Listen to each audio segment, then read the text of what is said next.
Hello, welcome back to the channel. Today we're going to jump straight into how to create and use Todoist Boards for project visualization, a handy tool that's part of our Complete 2025 guide.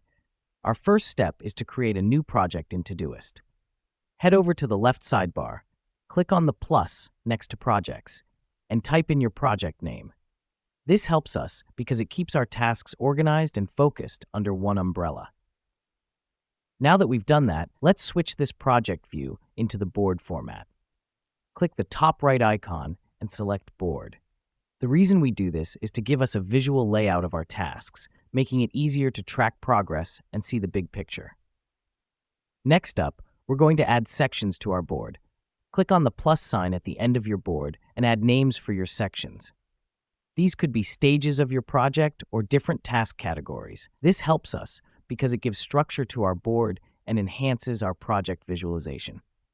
Let's move on to adding tasks to our sections. Click the plus sign in your desired section, write your task, and press Enter. Now this is important. Let me explain why this matters. Each task represents an actionable step in your project. So be specific and realistic with your task descriptions for better productivity. Now you've got your tasks laid out, you can easily drag and drop them between sections. This flexibility keeps your board dynamic, reflecting the real-time status of your project. The final step is assigning due dates to your tasks. Click on a task, then on the Schedule button, and select your due date. This is critical because it keeps you on track, ensuring that your project moves forward and tasks don't stagnate.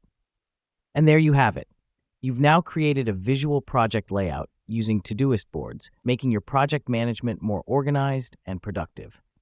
Practice these steps, and you'll soon master this useful tool. Thanks for tuning in, and remember, staying organized is the first step towards efficiency. Until next time, happy project planning.